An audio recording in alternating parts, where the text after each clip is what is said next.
Hello viewers, welcome to Aikta IAS academy. మనం నిన్నటి నుంచి దట్ ఈస్ ఎఫ్బీఓకి సంబంధించిన ఎఫ్బీఓ అండ్ ఏబీఓ రెండింటికి సంబంధించిన ప్రీవియస్ ఇయర్ క్వశ్చన్స్ ఏదైతే ఉన్నాయో అవి డిస్కస్ చేస్తున్నాము. సో నిన్న మనం 20 క్వశ్చన్స్ అనేది కంప్లీట్ చేసాము. ఈరోజు ఈ 20 క్వశ్చన్స్ అనేది కంప్లీట్ చేస్తాము. And from tomorrow we will start chapter wise అండి. మనకి 8 చాప్టర్స్ ఉన్నాయి కదా. సో ఈ యొక్క 8 చాప్టర్స్కి సంబంధించి చాప్టర్ వైజ్ క్వశ్చన్స్ అనేవి డైలీ మనం సాల్వ్ చేస్తాము. So coming to today's first question, the author of the book Origin of Species. Origin of Species అనే బుక్ని ఎవరు రాశారు అని అడుగుతున్నారు. The answer is option 1, Charles Darwin అండి. దీన్నే డార్విన్ థియరీ అని కూడా పిలవడం జరుగుతుంది. ఓకే, ఎవల్యూషన్ ఆఫ్ స్పీషీస్ అని, ఆరిజిన్ ఆఫ్ స్పీషీస్ అని ఈ యొక్క బుక్ని మనం పిలవడం జరుగుతుంది. Next question, a flower is brightly coloured, scented and secretes nectar. It is most probably pollinated by.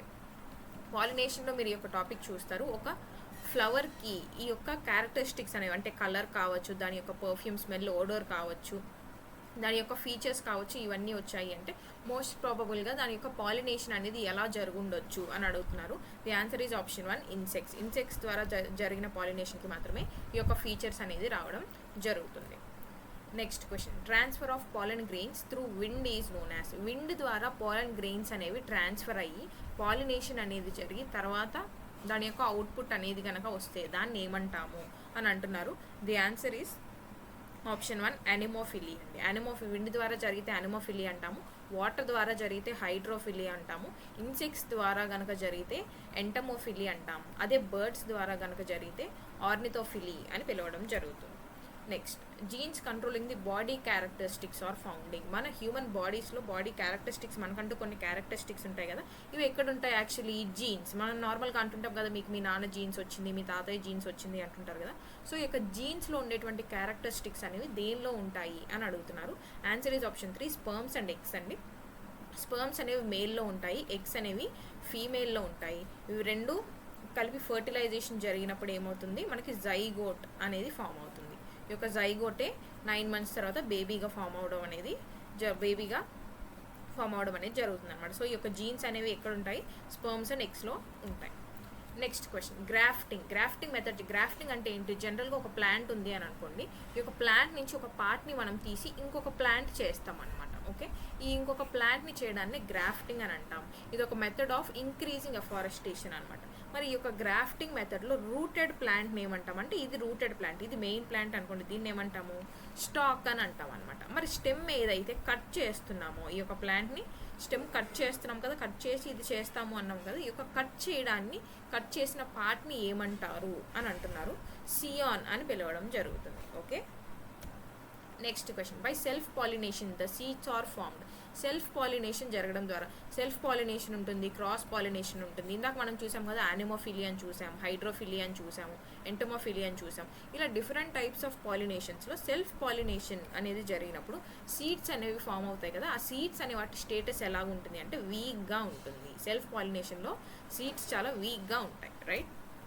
Next question, the most malleable metal. ఈ టాపిక్ అనేది మనం న్యాచురల్ రిసోర్సెస్ నుంచి ఈ యొక్క క్వశ్చన్ అనేది అడగడం జరిగింది. సో న్యాచురల్ రిసోర్సెస్లో మీరు మెటల్స్ గురించి, నాన్ మెటల్స్ గురించి, మెటలర్జీ గురించి, వీటన్నిటి గురించి చదువుతాం కదా. సో దీనిలో నుంచి ఒక క్వశ్చన్ మెటల్స్ నుంచి అడిగారు. మోస్ట్ మెలియబుల్ అంటే ఏం లేదండి, ఏదైతే ఫోల్డబుల్, మనకి ఏ డిజైన్లో కావాలి లేదంటే ఎలా మనకు అవసరం అనుకుంటే అలా ఫోల్డ్ చేయగలగడాన్ని ఏమంటాము అంటే మెలియబుల్ అని అంటాం. మరి దేన్ని మనం అలా ఫోల్డ్ చేయొచ్చు అంటే గోల్డ్ని ఫోల్డ్ చేయొచ్చు అంటారు ఏంటి అని మీకు డౌట్ రావచ్చు.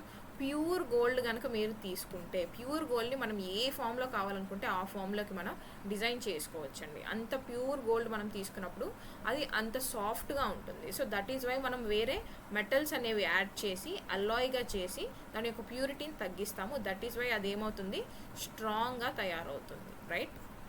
మరి సిల్వర్ ఏంటి? బెస్ట్ కండక్టర్ ఆఫ్ ఎలక్ట్రిసిటీ అని కనుక క్వశ్చన్ వస్తే మీరు సిల్వర్ అని ఆన్సర్ చేయాలి, right. Next question, the purest form of iron. Iron making మనం చూస్తాం, ఐరన్ ఎలా ప్రొడ్యూస్ చేస్తాం, ఐరన్ ఎలా మ్యానుఫ్యాక్చరింగ్ చేస్తాము అనేది మనకు సిలబస్లో డీటెయిల్గా ఇచ్చాడు, చూడాలి కాబట్టి. So purest form of iron అనేది ఎక్కడ ఉంటుంది? ఈ ఐరన్ ఫార్మేషన్లో మనకి పిగ్ ఐరన్ అని, క్యాస్ట్ ఐరన్ అని, రాట్ ఐరన్ అని ఇలా డిఫరెంట్గా ఐరన్ అనేది డిఫరెంట్ స్టేజెస్లో ఇలా ఫామ్ అవుతూ వస్తుంది. మరి దేన్ని బేస్ చేసుకొని ప్యూరిటీని మనం చూస్తాము అంటే కార్బన్ కంటెంట్ ఏదైతే ఉంటుందో, ఈ యొక్క ఐరన్లో కార్బన్ కంటెంట్ అనేది ఎంత తక్కువ ఉంటే అంత ప్యూర్గా మనకి ఐరన్ అనేది ఉందని అర్థం. సో దేంట్లో తక్కువ ఉంటుంది అంటే రాట్ ఐరన్ ఏదైతే ఉందో, ఈ యొక్క రాట్ ఐరన్లో మనకి కార్బన్ కంటెంట్ అనేది చాలా తక్కువ ఉంటుంది. సో ఇది ప్యూరెస్ట్ ఫార్మ్ ఆఫ్ ఐరన్ అనమాట. ఇవన్నీ డిఫరెంట్ టైప్స్ ఆఫ్ ఐరన్, అంటే ఈ యొక్క ఐరన్ ఫార్మేషన్లో డిఫరెంట్ టైప్స్ ఫామ్ అవుతాయి, అవి ఈ యొక్క టైప్స్ అనమాట. Next question, vinegar is a dilute solution of. Vinegar అనేది దేని యొక్క డైల్యూట్ సొల్యూషన్ అని అడుగుతున్నారు. Answer is option 2 acetic acid, CH3COOH అని దీని యొక్క ఫార్ములా రాస్తాం కదా. అసిటిక్ యాసిడ్ అనేది వెనిగర్ యొక్క డైల్యూట్ సొల్యూషన్. మరి ఫార్మిక్ యాసిడ్ అనేది దేంట్లో ఉంటుంది? యాంట్స్లో ఉంటుంది. ఆక్సాలిక్ యాసిడ్ అనేది యాపిల్స్లో ఉంటుంది. సిట్రిక్ యాసిడ్ అనేది జనరల్గా ఫ్రూట్స్లో ఉంటుంది అనమాట. లైక్ మనం లెమన్ తీసుకున్నా, ఆరెంజ్ తీసుకున్నా, ఇలాంటి ఫ్రూట్స్లో మనకి ఈ యొక్క సిట్రిక్ యాసిడ్ అనేది సోర్స్గా ఉంటుంది. Okay, next question, which of the following is not correct about ecosystem. Ecosystem గురించి కరెక్ట్ కాని స్టేట్మెంట్ అడుగుతున్నారు. It comprises both abiotic and biotic components. మరి కరెక్టే కదా. అబయోటిక్ అంటే ఏవైతే నాన్ లివింగ్ ఆర్గానిజమ్స్ ఉంటాయో వాటిని అబయోటిక్ కాంపోనెంట్స్ అంటాం. ఏవైతే లివింగ్ కాంపోనెంట్స్ ఉంటాయో వాటిని బయోటిక్ కాంపోనెంట్స్ అంటాం. It has its productivity. మరి నాన్ లివింగ్ ఆర్గానిజమ్స్ ఉన్నప్పుడు వీటి నుంచి రీప్రొడక్షన్ అనేది జరుగుతుంది కదా, దాన్నే మనం ఇక్కడ ప్రొడక్టివిటీ అని ఇవ్వడం జరిగిందనమాట. Right. It is a closed system with boundaries. Closed system ఎలా అవుతుంది? క్లోజ్డ్ సిస్టమ్ అయినప్పుడు మనకు బయట నుంచి వేరే ఆర్గానిజమ్స్ అనేవి మన ఎకో సిస్టంలోకి రావు కదా. So it is not a closed system అండి, it is a open system. So ఈ స్టేట్మెంట్ అనేది wrong and it is a natural system అనేది కరెక్ట్ పాయింట్. ఇక్కడ మీరు ఇంకో పాయింట్ ఏం చూసుకోవాలంటే ఎకో సిస్టమ్కి ఎన్విరాన్మెంట్కి ఉన్న డిఫరెన్స్ చూసుకోవాలి. ఫర్ ఎగ్జాంపుల్ ఒక ఆర్గానిజంని తీసుకున్నాము అనుకోండి, ఇది ఒక ఆర్గానిజం అనుకున్నాం. ఈ యొక్క ఆర్గానిజం అనేది ఈ యొక్క ఎకోసిస్టంలో నివసిస్తుంది, అంటే ఉంటుంది. దాని యొక్క హ్యాబిటాట్ అనేది ఈ యొక్క ఎకోసిస్టమ్. అలాగే ఇది ఈరోజు ఈ యొక్క ప్లేస్లో ఉంది, ఏ అనే ప్లేస్లో ఉంది, రేపు బి అనే ప్లేస్కి చేంజ్ అయిపోయింది అనుకోండి. ఈరోజు ఇక్కడ ఉంది అంటే ఈ ఏ అనేది ఆర్గానిజం యొక్క ఎన్విరాన్మెంట్ అనమాట. రేపు ఈ బి అనే ప్లేస్కి చేంజ్ అయిపోయింది అంటే రేపు దాని యొక్క ఎన్విరాన్మెంట్ ఏమవుతుంది? ఈ యొక్క బి అనే ప్లేస్ అవుతుంది. దీన్ని బట్టి మీరు ఏం అర్థం చేసుకోవాలి? ఎన్విరాన్మెంట్ అనేది అన్స్టేబుల్. ఆర్గానిజం ఎక్కడికైనా చేంజ్ అవుతుంది అంటే దాని యొక్క ఎన్విరాన్మెంట్ అనేది మారిపోతుంది. ఎకోసిస్టమ్ అనేది కాన్స్టెంట్, ఎకోసిస్టమ్ అనేది చేంజ్ అవ్వదు. Right. Next question, which of the following groups of gases contribute to the green house effect. Green house ఎఫెక్ట్కి కాంట్రిబ్యూట్ చేసేటువంటి గ్యాసెస్ ఏంటి అని అడుగుతున్నారు. అమ్మోనియా అండ్ ఓజోన్ ఇచ్చారు. ఓజోన్ కరెక్టే, అమ్మోనియా కాదు కాబట్టి ఇది కాదు. Carbon monoxide and sulphur dioxide అని ఇచ్చారు. Sulphur dioxide okay, but not carbon monoxide. Okay, carbon tetrafluoride and nitrous oxide. Nitrous oxide is okay, but not carbon tetrafluoride. Carbon dioxide and methane, ఇది కరెక్టేనండి. So option 4 is the answer. ఒకటి ఇచ్చాడు కాబట్టి మనకు ఒకటి తెలుసు అని చెప్పి మీరు ఆన్సర్ చేసేయకూడదు. రెండు కరెక్టే ఉన్నాయా లేదా అనేది చూసుకొని ఆన్సర్ చేసుకోండి. Okay, next question, which of the following is not correctly matched. Ozone depletion, chlorofluorocarbons, ఇది correct. Acid rain, sulphur dioxide and nitrogen dioxide. ఇదే మీరు SO2 అండ్ NO2 అని రాస్తాము, sulphur dioxide and nitrogen dioxide. అదే మీకు ఆప్షన్స్లో SOX and NOx అని ఇచ్చినా కూడా కరెక్టే, ఎందుకంటే సల్ఫర్ ఆక్సైడ్స్ కానీ నైట్రోజన్ ఆక్సైడ్స్ అని కానీ ఇచ్చినా కూడా కరెక్టే. ఎందుకంటే ఈ యొక్క sulphur oxides and nitrogen oxides అనేవి ఎప్పుడైతే వర్షం అనేది పడుతుందో ఆ వర్షం పడ్డప్పుడు మనకి ఎయిర్లో ఆక్సిజన్ ఉంటుంది కదా, ఈ యొక్క ఆక్సిజన్తో రియాక్ట్ అయ్యి లేదంటే పొల్యూటెంట్స్తో రియాక్ట్ అయ్యి అప్పుడు మనకి ఎలా ఫామ్ అవుతుంది అంటే సల్ఫర్ డైఆక్సైడ్ గాను నైట్రోజన్ డైఆక్సైడ్ గాను ఫామ్ అవుతుంది. సో ఇక్కడ ఇనిషియల్ స్టేజ్లో సల్ఫర్ ఆక్సైడ్ అని ఇచ్చినా కరెక్టే, ఫైనల్ స్టేజ్లో సల్ఫర్ డైఆక్సైడ్ అని ఇచ్చినా కూడా ఆన్సర్ అనేది యాసిడ్ రెయిన్కి కరెక్టే అవుతుంది, చూసుకోండి. నెక్స్ట్ గ్రీన్ హౌస్ ఎఫెక్ట్కి ఏంటి? కార్బన్ డైఆక్సైడ్, ఇది కూడా కరెక్టే, ఇందాకే చూసాం. సెకండరీ పొల్యూటెంట్ సల్ఫర్ డైఆక్సైడ్, ఇది రాంగ్. సల్ఫర్ డైఆక్సైడ్ అనేది సెకండరీ పొల్యూటెంట్ కాదు, primary pollutant. Okay, so answer is option 4. So coming to the next question, Chipko movement was basically against. Chipko movement అనేది దేనికి అగేన్స్ట్గా చేశారు అని అడుగుతున్నారు. ది ఆన్సర్ ఈజ్ ఆప్షన్ 3 అంటే deforestation. Trees అనేది ఏదైతే ఉందో ఈ యొక్క ట్రీస్ని నరికి వేస్తున్నారు అనే యొక్క దానికి అగేన్స్ట్గా ఈ యొక్క మూమెంట్ అనేది కండక్ట్ చేయడం జరిగింది. దీని యొక్క లీడర్ వచ్చేసి సుందర్లాల్ బహగునా గారు. ఓకే, ఈ యొక్క చిప్కో మూమెంట్ గురించి చూసినప్పుడు మీకు ఇంకొక మూమెంట్ గుర్తు రావాలి, అదే నర్మదా బచావో ఆందోళన్ మూమెంట్. మరి ఇది ఎక్కడ జరిగింది? మనకి ఏదైతే నర్మదా రివర్ ఉంది కదా, ఈ యొక్క నర్మదా రివర్ మీద సర్దార్ సరోవర్ డ్యామ్ అనేది కన్స్ట్రక్షన్ చేయడం అనేది జరుగుతుంది. ఈ యొక్క సర్దార్ సరోవర్ డ్యామ్ కన్స్ట్రక్షన్కి అగెయిన్స్ట్గా జరిగిందే నర్మదా బచావో ఆందోళన్. దీని యొక్క లీడర్ వచ్చేసి మేధా పాట్కర్. ఓకే, సో మూమెంట్స్ వచ్చినప్పుడు ఎన్విరాన్మెంట్కి సంబంధించి డిఫరెంట్ మూమెంట్స్ ఏమున్నాయి అనేది కూడా చూసుకోవాలి. కమింగ్ టు చిప్కో మూమెంట్ వచ్చేసి డిఫారెస్టేషన్కి సంబంధించినటువంటి మూమెంట్. నెక్స్ట్ క్వశ్చన్, ప్లాంట్ ఇచ్చారు, ఆ ప్లాంట్ యొక్క బొటానికల్ నేమ్ ఇచ్చారు. ఇది మీకు ఎథనోబాటనీ నుంచి ఈ యొక్క క్వశ్చన్ అనేది అడగడం జరిగింది. ఎథనోబాటనీ నుంచి డెఫినెట్గా 3 to 4 క్వశ్చన్స్ అనేది వస్తాయి. సో ఎథనోబాటనీ గురించి చూసుకున్నప్పుడు బొటానికల్ నేమ్స్ కానీ మెడిసినల్ యూజెస్ కానీ డెఫినెట్గా చూసుకోవాలి. సో ఏమి ఇచ్చారు, ఫెనల్ అని ఇచ్చారు, జింజర్ ఇచ్చారు, గార్లిక్ ఇచ్చారు, టచ్ మీ నాట్ ప్లాంట్ ఇచ్చారు. వీటి యొక్క బొటానికల్ నేమ్స్ అనేది మీరు మ్యాచ్ చేయాలి. సో దీని యొక్క ఆన్సర్ వచ్చేసి ఫెనల్కి వచ్చేసి ఫార్నికమ్ వల్గరే ఉంటుంది, జింజర్కి వచ్చేసి జింజబార్ ఆఫీషనలే ఉంటుంది, నేమ్లోనే ఉంటుంది. కొన్ని మీరు ఇలా చూసుకుంటే అసలు మేము చూసుకోలేదు సో మేము ఆన్సర్ చేయలేము అని వదిలేకండి. బికాస్ మీరు యొక్క నేమ్ అనేది చదివినప్పుడు ఇక్కడ చూడండి జింజర్ అని ఉందా, ఇక్కడ జింజబార్ అని ఉంది. ఇలా మీకు ఈజీగా కొన్ని ఆన్సర్స్ అనేవి క్వశ్చన్లోనే ఉంటాయి. సో మీరు చదివారు అంటే ఆన్సర్ పెట్టేటువంటి అవకాశం ఉంటుంది. కాబట్టి క్వశ్చన్ డెఫినెట్గా ఎవ్రీ క్వశ్చన్ చదవండి, చదివిన తర్వాత ఆన్సర్ చేయడానికి ట్రై చేయండి. ఓకే, నెక్స్ట్ గార్లిక్ వచ్చేసి అలివియం సాటివం అంటాం, టచ్ మీ నాట్ ప్లాంట్ అంటే మిమోసా పొడికా అంటాం. సో ఆన్సర్ వచ్చేసి 2, 3, 4, 1 అనమాట. Okay, option A. Next, the drug rauwolfia is obtained from dash of sarpagandha. Sarpagandha అంటే ప్లాంట్ అనమాట. ఇందాక మనం ప్లాంట్ చూసాం కదా, ఎథనోబాటనీలో కొన్ని ప్లాంట్ స్పీషీస్ ఇచ్చాడు కదా, ఇది సర్పగంధ అనేది ప్లాంట్ అనమాట. దీని నుంచి మనం అబ్టైన్ చేసే డ్రగ్ ఏంటి, డ్రగ్ అంటే నథింగ్ బట్ దాని యొక్క మెడిసినల్ యూస్ కోసం మనం దీని నుంచి తీసుకునేటువంటి దాన్ని డ్రగ్ అని అంటాం. డ్రగ్ రవోల్ఫియా అని మనం సర్పగంధాలో నుంచి ఏ పార్ట్ నుంచి తీసుకుంటామో అడుగుతున్నారు. ఆన్సర్ ఈజ్ ఆప్షన్ 2, రూట్ నుంచి. ఈ యొక్క ప్లాంట్ యొక్క రూట్ ఉంటుంది కదా, ఈ యొక్క రూట్ నుంచి మనం ఈ యొక్క డ్రగ్ అనే దాన్ని తీసుకొని మెడిసినల్ యూజెస్లో యూజ్ చేయడం జరుగుతుంది. Next question, the non biotic pollutant of underground water is. ఇది మీరు ఈజీగా ఆన్సర్ చేయొచ్చు. ఎలాగో చూడండి, అండర్ గ్రౌండ్ వాటర్ అంటున్నాడు అంటే మనకు వాటర్లో ఉండాలి ఫస్ట్ థింగ్. నెక్స్ట్ ఏమి ఇచ్చాడు, నాన్ బయోటిక్ పొల్యూటెంట్ అని ఇచ్చాడు. మనం ఇందాకే చూసాం కదా, బయోటిక్ అంటే ఏంటి, లివింగ్ అయి ఉండాలి. నాన్ బయోటిక్ అంటే ఏంటి, నాన్ లివింగ్ అయి ఉండాలి. సో ఇప్పుడు ఇచ్చిన ఆప్షన్స్లో నాన్ లివింగ్ ఏది ఉందో చూసుకోండి. బ్యాక్టీరియా అంటే లివింగ్, సో ఇది కాదు. ఆల్గే అంటే లివింగ్, ఇది కాదు. వైరస్ అంటే లివింగ్, ఇది కాదు. So answer is option 3, arsenic. Right, A S. దీని యొక్క సింబల్ వచ్చేసి ఏఎస్. ఆర్సెనిక్ అనే కెమికల్ ఏదైతే ఉందో ఇది non biotic pollutant, non living, కాబట్టి ఇది ఆన్సర్ అవుతుంది. ఈజీగా ఇలా మీరు ఎలా సాల్వ్ చేయగలము అనేది డైలీ కొన్ని క్వశ్చన్స్ మీరు సాల్వ్ చేస్తుంటే మీకు అనలైజింగ్ అనేది వస్తుంది. Next question, which of the following is biodegradable pollutant. ఇక్కడ మీరు చూసుకోవాల్సింది ఏంటంటే బయోడిగ్రేడబుల్ అంటే ఏంటి, నాన్ బయోడిగ్రేడబుల్ అంటే ఏంటి. సింపుల్గా బయోడిగ్రేడబుల్ అంటే ఒక బనానా పీల్ని తీసుకోండి. మీరు ఇంట్లో బనానాస్ ఉంటాయి కదా, బనానా పీల్ తీసుకోండి. నాన్ బయోడిగ్రేడబుల్ అంటే మీ ఇంట్లో ఒక సోప్ ఉంది కదా, ఆ యొక్క సోప్ కవర్ ప్లాస్టిక్ ఉంటుంది కదా, ఆ యొక్క సోప్ కవర్ తీసుకోండి. ఒక బనానా పీల్ని మీరు కనుక తీసుకెళ్ళి పడేశారు అని అంటే ఇది డీకంపోజ్ అయిపోతుంది, ఫాస్ట్గా డీకంపోజ్ అయిపోతుంది. వేరేస్ మీరు యొక్క సోప్ కవర్ ఏదైతే ఉందో దీన్ని కనుక పడేశారు అంటే ఇది అంత ఫాస్ట్గా డీకంపోజ్ అవ్వదు. ఇది కొన్ని ఇయర్స్ టైం తీసుకుంటుంది to get decomposed in land అనమాట. సాయిల్లో డీకంపోజ్ అవ్వాలి అంటే ఇది చాలా టైం తీసుకుంటుంది. కాబట్టి వాటిని ఏమంటాము అంటే నాన్ బయోడిగ్రేడబుల్ పొల్యూటెంట్స్ అంటాం. బయోడిగ్రేడబుల్ మెటీరియల్స్ అంటే ఏవైతే త్వరగా డీకంపోజ్ అయిపోతాయో వాటిని బయోడిగ్రేడబుల్ మెటీరియల్స్ అని అంటాం. మరి ఇప్పుడు ఏమడుగుతున్నారు, బయోడిగ్రేడబుల్ పొల్యూటెంట్ అనేది ఏది అంటున్నారు. ప్లాస్టిక్ ఫాస్ట్గా అవుతుందా, ఇప్పుడే కదా సోప్ కవర్ ఎగ్జాంపుల్ ఇచ్చాను. సో ఇది కాదు. పాలిథీన్ కూడా, పాలిథీన్ కవర్స్ బ్యాగ్స్ ఉంటాయి, సో ఇది కూడా కాదు. మెర్క్యూరీ అస్సలు కాదు, ఇది ఒక డేంజరస్ కెమికల్ అనమాట.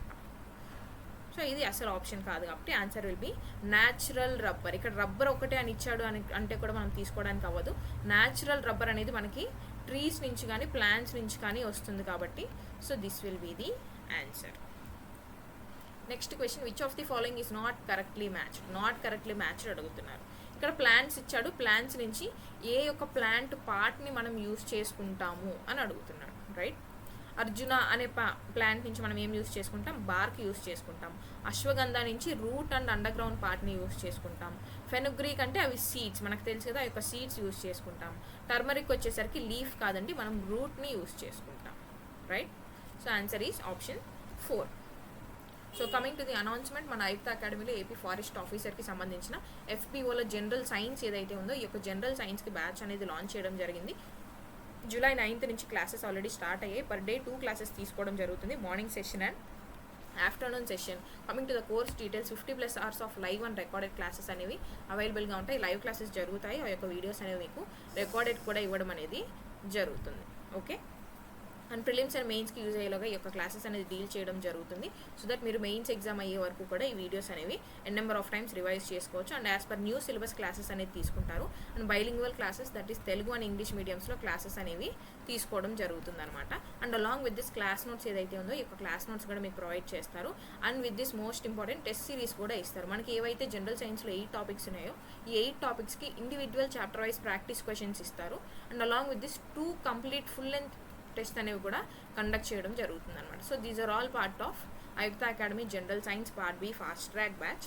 అండ్ ఇది ఓన్లీ 999 రూపీస్కి మీకు అవైలబుల్గా ఉంది. Do utilise the opportunity. ఈ కోర్సుకి సంబంధించిన లింక్ అనేది డిస్క్రిప్షన్లో మెన్షన్ చేయబడి ఉంటుంది. Download Aayukta academy app. Demo videos కూడా చూడొచ్చు, మీరు షెడ్యూల్ చూడొచ్చు, క్లాస్ నోట్స్ కూడా చూసి టెస్ట్ సిరీస్ అనేది చూసిన తర్వాత మీరు యొక్క కోర్స్ అనేది పర్చేస్ చేయొచ్చు. ఇంకా ఏమైనా డౌట్స్ ఉన్నాయి అనుకుంటే ఇక్కడ డిస్ప్లే అయిన నెంబర్కి కాల్ చేసి మీ డౌట్స్ కూడా క్లారిఫై చేసుకోవచ్చు. Okay, coming to the next question. Medicinal plant. చూడండి, మెడిసినల్ ప్లాంట్ ఇచ్చాడు, దాని యొక్క యూజెస్ దేనికి యూజ్ చేస్తామని ఇచ్చాడు. అందుకే నేను ఇందాకే చెప్పాను ఇది 3rd క్వశ్చన్ మనం ఎథనోబాటనీ నుంచి చూస్తున్నాము. That is why I said ethnobotany నుంచి 3 to 4 క్వశ్చన్స్ అనేవి డెఫినెట్గా వస్తాయి. సో సర్పగంధ ఇచ్చాడు, సర్పగంధ అనేది నర్వస్ డిసార్డర్కి యూజ్ చేస్తాం. ఇసాబ్గోల్ అనేది మనం క్రోనిక్ కాన్స్టిపేషన్కి యూజ్ చేస్తాం. అర్జున అనేది మనం హార్ట్ రెమెడీస్కి యూజ్ చేయడం జరుగుతుంది. శాండిల్ ఏదైతే ఉందో దీన్ని డైయూటరిక్ అండ్ రెఫ్రిజరెంట్గా యూజ్ చేయడం జరుగుతుంది. Answer is option A. Biological oxygen demand is an indication of pollution in. Biological oxygen demand మనం వాటర్ పొల్యూషన్ అనేది చూసినప్పుడు ఈ యొక్క వాటర్ పొల్యూషన్లో మనం బయోలాజికల్ ఆక్సిజన్ డిమాండ్ని చూస్తాము, అలాగే కెమికల్ ఆక్సిజన్ డిమాండ్ని చూస్తాం అనమాట. సో ఈ బయోలాజికల్ ఆక్సిజన్ డిమాండ్లో ఏం చూస్తాము, వాటర్ లెవెల్, వేస్ట్ వాటర్లో పొల్యూషన్ లెవెల్ అనేది ఎలా ఉంది అని చూస్తాం. ఇది మెజర్ చేసినప్పుడు మోర్ దెన్ 5 ppm ఉంది అని అంటే, సారీ లెస్ దెన్ 5 ppm ఉంది అని అంటే వాటర్ అనేది ప్యూర్గా ఉన్నాయి అని అర్థం. More than 17 parts per million value అనేది ఉన్నాయి వాటర్ అంటే వర్స్ట్ లెవెల్లో పొల్యూషన్ అనేది జరుగుతుంది వాటర్లో అని మీనింగ్ అనమాట. So biological oxygen demand and chemical oxygen demand. Dissolved oxygen అనేది మనకి ఎంత కావాలి అనేది క్యాలిక్యులేట్ చేసినప్పుడు ఏమంటాము, బయోలాజికల్ ఆక్సిజన్ డిమాండ్ అంటాము. ఓన్లీ ఆక్సిజన్ మనకి ఎంతవరకు కావాలి, to oxidise the organic matter అని క్యాలిక్యులేట్ చేసినప్పుడు కెమికల్ ఆక్సిజన్ డిమాండ్ అని పిలుస్తాం. సో ఆన్సర్ ఏమవుతుంది, అక్వాటిక్ ఎన్విరాన్మెంట్. అక్వాటిక్ అంటే nothing but water bodies, right.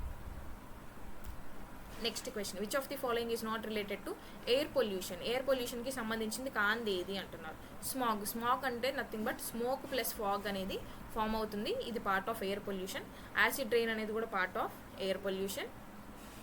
Green house effect అనేది కూడా part of air pollution. And eutrophication. Eutrophication అనేది వాటర్ పొల్యూషన్కి సంబంధించింది. సో ఆన్సర్ ఈజ్ ఆప్షన్ 4 అనమాట. Next, which of the following is not a biotic component. మీరు మరి ఇప్పుడు ఈ క్వశ్చన్కి మీరే ఆన్సర్ చేయొచ్చు. బయోటిక్ అంటే ఏమన్నాము, లివింగ్ అన్నాము. అబయోటిక్ అంటే నాన్ లివింగ్ అన్నాము. ఏమడుగుతున్నారు, నాట్ ఏ బయోటిక్ అంటున్నాడు. అంటే ఇప్పుడు మనం ఏం కనుక్కోవాలి, నాన్ లివింగ్ ఏదైతే ఉందో దాన్ని ఆన్సర్ చేయాలి. సో దీనిలో నాన్ లివింగ్ ఏది, plant living, bacteria living, animals living. So air is the answer. Air అనేది నాన్ లివింగ్ అనమాట, ఇది abiotic component, right. Next question, which of the following methods is used to determine the age of the earth. Age of the ఎర్త్ని కనుక్కోవడానికి ఏ method use చేస్తాము అంటున్నారు. Answer is option 3, uranium డేటింగ్ని use చేస్తాము. Fossil fuels యొక్క ఏజ్ని decide చేయడానికి రేడియో కార్బన్ డేటింగ్ మెథడ్ని ఫాలో అవుతాము. అండ్ ట్రీస్ యొక్క ఏజ్ కనుక మనం కనుక్కోవాలి అంటే ట్రీస్కి రింగ్స్ ఉంటాయండి. ట్రీస్ యొక్క బార్క్ అనేది కనుక మనం కట్ చేస్తే ఇలా రింగ్స్ ఉంటాయి. ట్రీస్లో ట్రంక్ ఉంటుంది కదా, ట్రీస్ యొక్క ట్రంక్కి ఇలా రింగ్స్ ఉంటాయి. ఈ రింగ్స్ కౌంట్ చేసి ట్రీస్ యొక్క ఏజ్ని మనం తెలుసుకోవచ్చు అనమాట, right. So age of the ఎర్త్కి మాత్రం యురేనియం డేటింగ్ మెథడ్ని యూజ్ చేసి మనం తెలుసుకుంటాం అనమాట. So these are all the questions, previous year questions of ఎఫ్బిఓకి సంబంధించిన క్వశ్చన్స్ అన్ని మనం డిస్కస్ చేసాం. So from tomorrow chapter wise అన్ని మనం 8 చాప్టర్స్ ఉన్నాయి కదా, 8 చాప్టర్స్కి డైలీ కొన్ని ఎక్స్పెక్టెడ్ క్వశ్చన్స్ అనేవి మనం ప్రాక్టీస్ చేస్తాం. Subscribe for more updates. Thank you so much. See you tomorrow.